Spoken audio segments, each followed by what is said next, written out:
여기 태국에 위치한 태국 통계청에서 일하고 있는 한 여성이 있습니다. 그런데 그녀는 어떤 이유인지 팀장님에게 긴급 호출을 받고 경악을 금치 못했다고 하는데요. 무슨 일이 있었던 걸까요? 사연을 통하여 알아보겠습니다. 그 전에 잠깐 1초 만에 누를 수 있는 좋아요 버튼을 꾹 눌러주시면 영상 제작에 큰 힘이 됩니다. 그럼 바로 사연 시작하겠습니다. 안녕하세요. 제 이름은 오라원 파라낭이라고 합니다. 제 나이는 33살이고 쭈랄룬권 대학교 경제학과를 졸업했어요. 저는 항상 우리 태국의 경제 발전에 기여하고 싶다는 꿈을 가지고 있었습니다.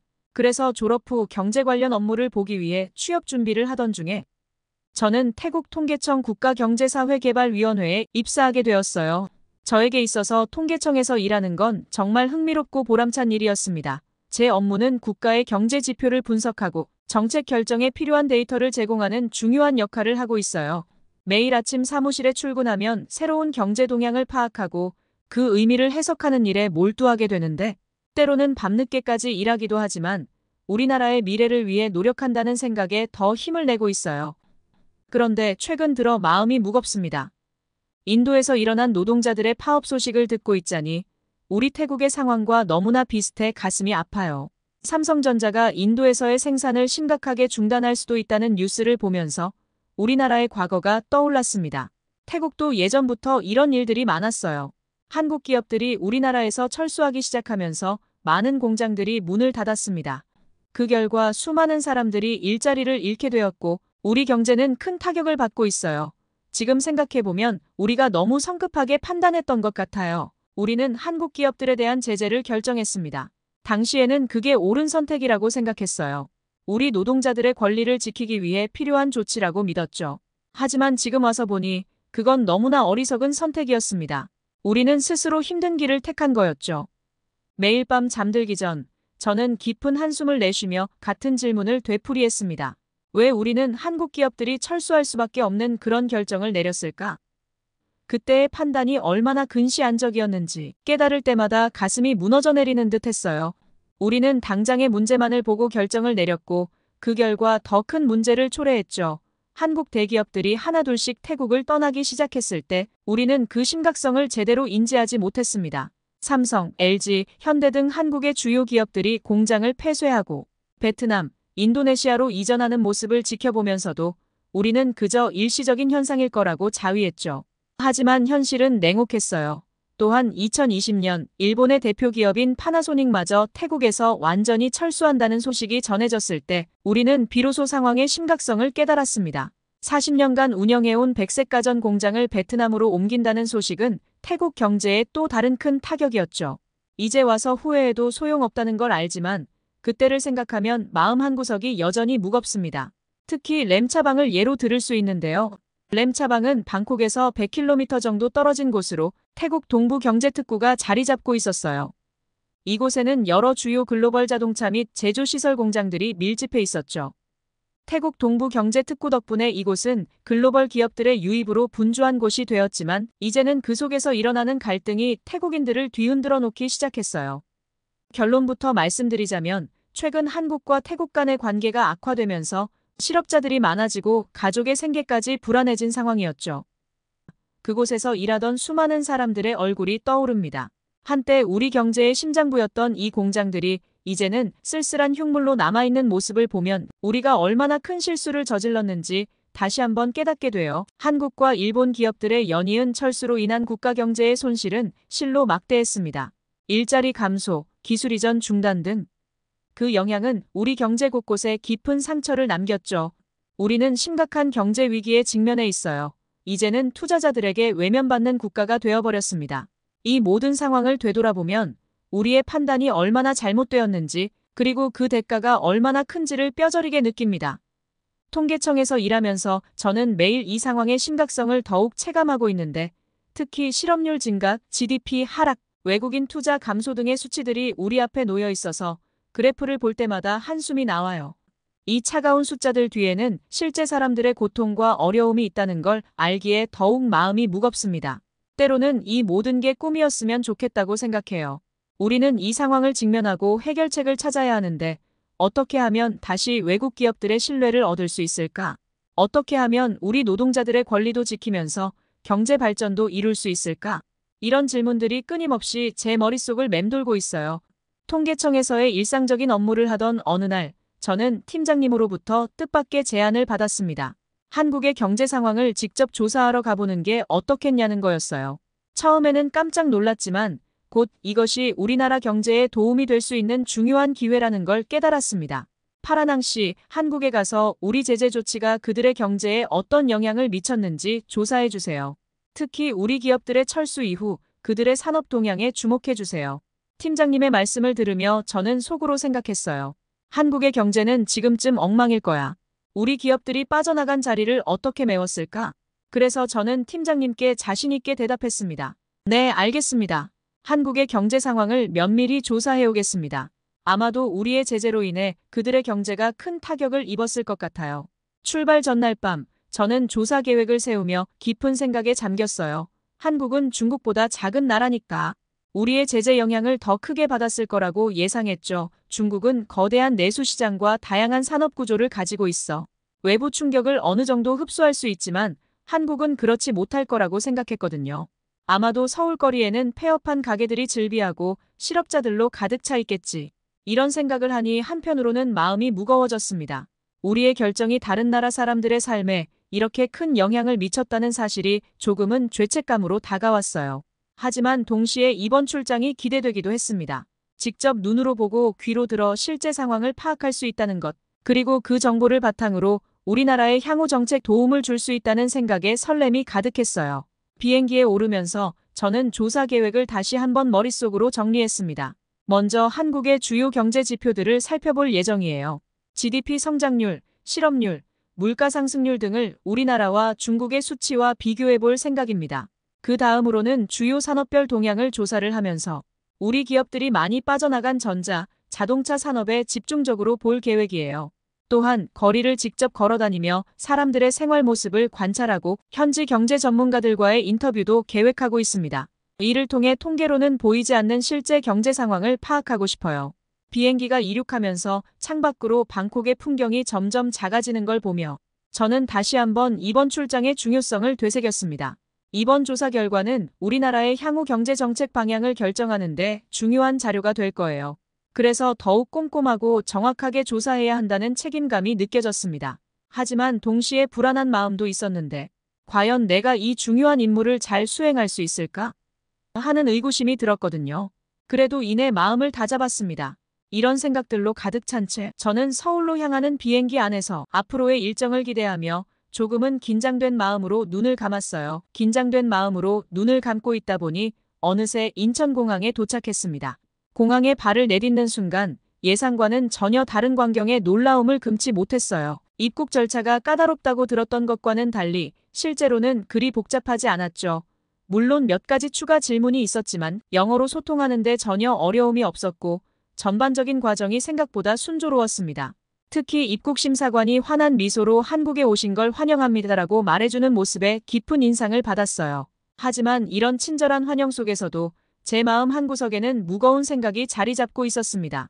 최근 한국과 태국 간의 관계가 불법 체류자 문제로 인해 복잡한 양상을 보이고 있다는 사실을 잘 알고 있었기 때문이죠. 한국 정부는 불법 체류자 단속을 강화하고 있는 반면 태국 정부는 자국민의 안전과 법적 지위에 대한 우려로 대응책 마련에 고심하고 있어요. 이런 상황이 양국 간의 신뢰를 약화시키고 문화 및 경제적 협력에도 부정적인 영향을 미칠 수 있다는 점이 우려됩니다. 특히 태국 정부가 이 문제에 대해 충분히 적극적으로 대응하지 않고 있다는 점에서 관계 회복이 쉽지 않을 것이라는 전망이 많아요. 서로에 대한 이해와 존중이 절실히 필요한 시점에서 이 문제가 해결되지 않으면 양국 관계가 더욱 복잡해질 우려가 있죠. 따라서 양국이 서로를 이해하고 신뢰할 수 있는 기반을 마련하기 위해서는 불법 체류자 문제에 대한 적극적인 대처가 필수적이라고 생각합니다. 현재의 상황은 한국과 태국의 우호 관계에 그늘을 들이우고 있어 앞으로의 관계 개선이 쉽지 않을 것 같아 마음이 무거워요. 이런 생각들이 머릿속을 스치는 가운데 자연스레 얼마 전 중국 출장 중의 기억이 떠올랐어요. 중국의 공항은 인천공항과는 달리 매우 시끄럽고 혼잡해서 많은 사람들로 붐비곤 했죠. 우리 태국과 중국 간의 관계는 최근 몇 년 동안 긍정적으로 발전해 왔습니다. 두 나라는 역사적으로 깊은 유대를 가지고 있으며 경제적 및 문화적 교류가 활발하게 이루어지고 있어요.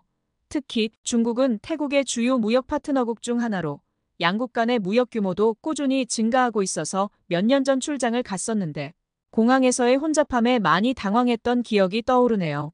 뿐만 아니라 중국 사람들은 줄을 서지 않고 새치기하며 아무데나 쓰레기를 버리는 모습이 어렵지 않게 눈에 띄었습니다. 하지만 한국은 달랐어요. 사람들이 질서를 지키고 서로를 배려하는 모습이 인상적이었어요. 이런 모습부터 저는 조금씩 한국에 대한 인식이 내가 생각했던 거랑 다를 수 있겠다라는 느낌을 받았죠. 공항을 빠져나와 도시로 향하는 동안 저는 계속해서 놀라움의 연속이었습니다. 엘리베이터를 탈 때 손을 대지 않아도 센서가 작동해 버튼이 눌리는 것을 보고 눈이 휘둥그레졌어요. 그리고 신호등에는 초록불과 빨간불 시간이 숫자로 표시되어 있어 보행자들이 얼마나 시간이 남았는지 쉽게 알 수 있더라고요. 이런 작은 부분에서도 한국의 기술력과 시민을 위한 배려가 느껴졌습니다. 버스 정류장에 도착했을 때는 또 한 번 놀랐어요. 여름에는 시원한 에어컨이 나올 수 있는 공간이 설치되어 있었는데 겨울에는 온풍기도 작동한다고 들었습니다. 이런 첨단 기술은 태국에서 상상도 못할 일이에요. 횡단보도에 설치된 그늘막도 인상적이었어요. 뜨거운 태양 아래에서 기다리는 사람들을 위한 배려가 느껴졌습니다. 그리고 한국어뿐만 아니라 영어, 중국어, 일본어로도 표기되어 있는 표지판과 음성을 들으며 외국인 관광객들을 위한 존중이 느껴졌습니다. 이런 모습을 보면서 한국이 얼마나 국제화에 신경 쓰고 있는지 알 수 있었어요. 거리를 걸으면서 제 마음은 점점 더 혼란스러워졌습니다. 제가 태국에서 예상했던 것과는 너무나도 다른 모습이었거든요. 제재의 영향으로 경제가 무너졌을 거라 생각했는데 오히려 번영하고 활기찬 모습이었습니다. 사람들은 최신 스마트폰을 들고 다니고 화려한 쇼핑가에는 사람들로 북적였어요. 제 머릿속은 온통 물음표 투성이었습니다. 어떻게 이럴 수 있지? 우리의 제재가 정말 아무런 영향도 주지 않은 걸까? 아니면 이건 그저 겉모습일 뿐일까? 이런 생각들이 꼬리에 꼬리를 물고 이어졌어요. 특히 태국과 비교하면 그 차이가 더욱 크게 느껴졌습니다. 우리나라에서는 아직도 많은 사람들이 경제적 어려움을 겪고 있는데 여기서는 그런 모습을 전혀 찾아볼 수 없었어요. 오히려 사람들은 여유롭고 행복해 보였습니다. 이런 모습을 보면서 제가 가지고 있던 선입견과 편견들이 하나둘씩 무너져 내리는 것을 느꼈어요. 제가 알고 있던 한국, 우리가 예상했던 한국의 모습은 완전히 빗나간 것 같았어요. 이렇게 예상을 완전히 뒤엎는 서울의 모습을 보면서 겉으로 보이는 번영 뒤에 어떤 진실이 숨어 있는지, 그리고 우리가 어떤 교훈을 얻을 수 있을지 정말 궁금해졌습니다. 서울에서의 첫 공식 일정인 한국통계청 방문은 제게 큰 충격을 안겨주었죠. 깔끔하고 웅장하면서 현대적인 건물에 들어서는 순간 방콕의 오래된 관공서 건물과는 너무나 다른 분위기에 압도되었어요. 깔끔하게 정돈된 사무실, 최신식 컴퓨터와 대형 모니터들, 그리고 바쁘게 움직이는 직원들의 모습이 눈에 들어왔습니다. 한국통계청 직원들과의 미팅은 더욱 충격적이었습니다. 그들이 사용하는 전문 용어와 데이터 분석 기법들은 제가 알고 있던 수준을 훨씬 뛰어넘었어요. 특히 한 직원이 설명한 실시간 경제 동향 지수에 대해 들었을 때 저는 그저 입을 다물지 못했습니다. 우리는 최근 빅데이터와 AI를 활용한 실시간 경제 동향 지수를 개발했어요. 이를 통해 거의 실시간으로 국가 경제 상황을 파악하고 신속하게 대응할 수 있죠. 이 말을 들으면서 태국의 현실이 떠올랐습니다. 우리는 아직도 수작업으로 데이터를 수집하고 분석하는 경우가 많았어요. 실시간은커녕 몇 달 전의 데이터를 가지고 정책을 수립하는 일도 다반사였죠. 빅데이터나 AI는 그저 먼 나라 이야기일 뿐이었습니다. 한국통계청의 다른 혁신적인 시스템들을 들으면서 저는 점점 더 우리나라의 현실이 안타깝게 느껴졌어요. 그들은 이미 클라우드 기반의 데이터 공유 시스템을 구축해 정부 부처 간 정보 교류를 원활히 하고 있었고 블록체인 기술을 활용해 데이터의 신뢰성을 높이고 있었습니다. 반면 태국에서는 아직도 부처 간 정보 공유가 원활하지 않아 중복 작업이 많고 데이터의 정확성과 신뢰성에 대한 문제가 자주 제기되곤 했습니다. 이런 현실을 생각하니 한국과 태국의 격차가 단순히 경제력의 차이가 아니라 시스템과 문화의 차이에서 비롯된 것이라는 생각이 들었어요. 미팅이 끝나고 나오면서 저는 깊은 고민에 빠졌습니다. 한편으로는 부러움과 동시에 우리의 현실에 대한 안타까움, 그리고 변화의 필요성을 절실히 느끼는 경험이었어요. 통계청 방문 후 여러 대기업들과의 미팅이 이어졌습니다. 삼성, 현대, LG 등 한국의 대표 기업들을 만나면서 제가 예상했던 것과는 전혀 다른 이야기를 듣게 되었어요. 한 기업 임원은 이렇게 말했습니다. 태국과의 거래 중단이 우리에게 큰 영향을 주지 않았어요. 오히려 새로운 기회가 되었죠. 이 말을 듣는 순간 제 머릿속이 하얘졌어요. 우리가 그토록 중요하다고 생각했던 우리나라의 위치가 한순간에 무너지는 것 같았습니다. 다른 기업 대표는 우리는 이미 베트남, 인도네시아로 공장을 옮겼어요. 오히려 생산성이 더 높아졌죠. 라고 말했습니다. 이 말을 들으면서 태국 경제에 미칠 악영향을 생각하니 가슴이 아팠습니다. 우리나라의 청년 실업률이 높아지고 그로 인해 불법적인 일에 눈을 돌리는 젊은이들이 늘어날 것을 생각하니 걱정이 앞섰어요. 한 경제 전문가는 이렇게 말했어요. 태국과 중국은 비슷한 문제를 안고 있습니다. 노동력은 있지만 기술력과 혁신이 부족해요. 반면 한국은 지속적인 혁신으로 경쟁력을 유지하고 있죠. 이 말을 들으면서 우리나라의 미래에 대한 걱정이 더욱 커졌습니다. 미팅을 마치고 호텔로 돌아오는 길에 서울의 번화가를 지나치면서 더욱 복잡한 감정이 들었습니다. 활기찬 거리와 최신 기술로 가득한 도시를 보면서 우리나라와의 격차를 실감했어요. 태국의 방콕도 물론 활기찬 도시지만 이곳 서울과는 차원이 다른 것 같았습니다. 호텔방에 돌아와 오늘 하루 동안 들은 이야기들을 정리하면서 우리나라의 경제 정책에 대해 심각하게 고민하게 되었습니다. 우리가 내린 결정이 오히려 우리 경제에 독이 되었다는 사실을 인정하기가 너무 힘들었어요. 앞전에 통계청 방문을 마치고 나오는 길에 한 직원이 저에게 다가왔었습니다. 파라낭 씨, 혹시 시간 되시면 제가 아는 경제학 교수님을 소개해드리고 싶은데 어떠세요? 라고 물었습니다. 저는 그때 망설임 없이 동의했죠. 더 깊이 있는 이야기를 나눌 수 있는 기회라고 생각했거든요. 그렇게 해서 만나게 된 분이 바로 이주환 교수님이었습니다. 교수님은 한국의 유명한 경제학자로 특히 동남아시아 경제에 대해 깊이 있는 연구를 하신 분이었어요. 우리는 대학 근처의 조용한 카페에서 만났습니다. 이주환 교수님은 따뜻한 미소로 저를 맞아주셨어요. 태국에서 오셨다고 들었습니다. 최근 태국의 경제 상황에 대해 많이 걱정하고 계시겠어요. 라고 말씀하시면서 대화를 시작하셨죠. 저는 솔직하게 제 생각과 걱정을 털어놓았습니다. 태국의 현재 상황, 높은 청년 실업률, 불법 체류자 문제 등을 이야기했어요. 교수님은 제 이야기를 주의 깊게 들으시더니 한국 경제를 설명하기 시작하셨습니다. 한국 경제는 마치 정교한 기계와 같습니다. 교수님의 말씀이 이어졌어요. 여러 부품이 조화롭게 작동해야 전체가 제대로 돌아가죠. 각 산업 분야, 기업, 그리고 무역 파트너들이 모두 중요한 부품 역할을 합니다. 이어서 교수님은 퍼즐에 대해 언급하셨어요. 또 다른 관점에서 보면 경제는 거대한 퍼즐과도 같아요. 각 요소가 하나의 조각처럼 맞물려 전체적인 그림을 완성하는 거죠. 태국도 이 퍼즐의 한 조각이었지만 지금은 다른 조각들이 그 자리를 메우고 있습니다. 이 말씀을 들으면서 저는 깊은 충격을 받았습니다. 우리나라가 얼마나 자신의 중요성을 과대평가했는지 깨달았거든요. 우리는 한국 경제에 없어서는 안 될 중요한 존재라고 생각했지만 실제로는 대체 가능한 하나의 부품이었던 거죠. 제 표정을 보신 교수님은 부드럽게 말씀하셨어요. 이건 태국이 중요하지 않다는 뜻이 아닙니다. 다만 글로벌 경제에서는 어느 한 국가나 기업이 절대적인 위치를 차지하기 어렵다는 걸 보여주는 거죠. 저는 안타까운 마음에 태국 정부의 무대응을 언급했습니다. 상황의 심각성을 알면서도 제대로 된 대책을 내놓지 못하고 있다고요. 교수님은 고개를 끄덕이셨어요. 정부의 역할이 중요하죠. 하지만 동시에 민간 기업과 시민들의 노력도 필요합니다. 한국도 과거에 비슷한 어려움을 겪었지만 정부와 기업, 시민들이 함께 노력해 극복했어요. 이 대화를 통해 저는 한국과 태국의 관계가 얼마나 복잡하고 미묘한지 더욱 깊이 이해하게 되었습니다. 우리의 결정이 양국 관계에 어떤 영향을 미쳤는지, 그리고 그것이 어떻게 우리 경제의 부메랑이 되어 돌아왔는지 말이죠. 대화를 통해 느꼈던 것은 태국의 현실이 안타까웠고 다른 한편으로는 변화의 필요성이 절실하다는 걸 깨달았어요. 교수님과의 대화는 제게 큰 일깨움을 주었습니다. 우리는 지금까지 세계 경제를 잘못 이해하고 있었던 거예요. 저는 그렇게 한국 일정을 마치고 다시 태국으로 돌아가는 날이 왔습니다. 인천국제공항을 떠나는 비행기에 몸을 싣고 저는 깊은 생각에 잠겼어요.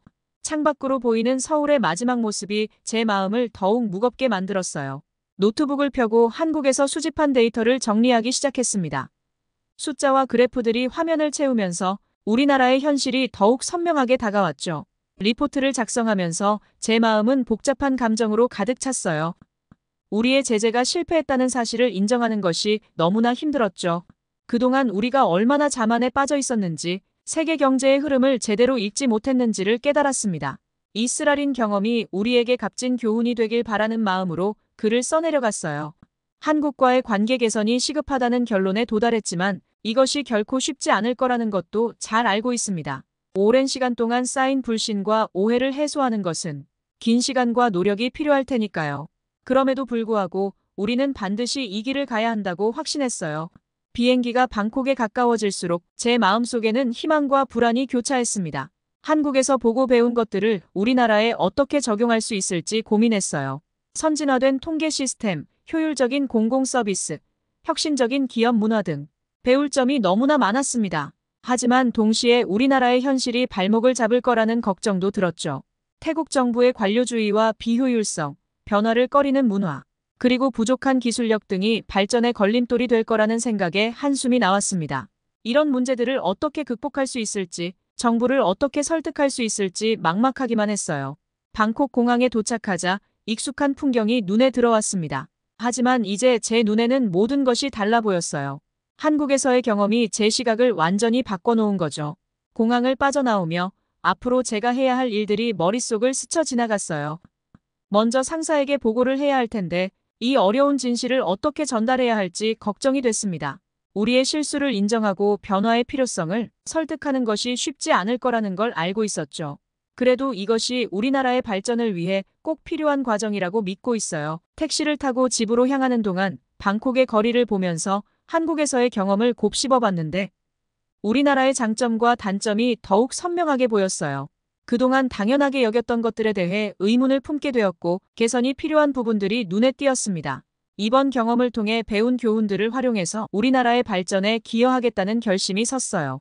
쉽지 않은 길이 될 거란 걸 알지만 포기하지 않고 한 걸음씩 나아가겠다고 다짐하며 제 이야기를 마치겠습니다.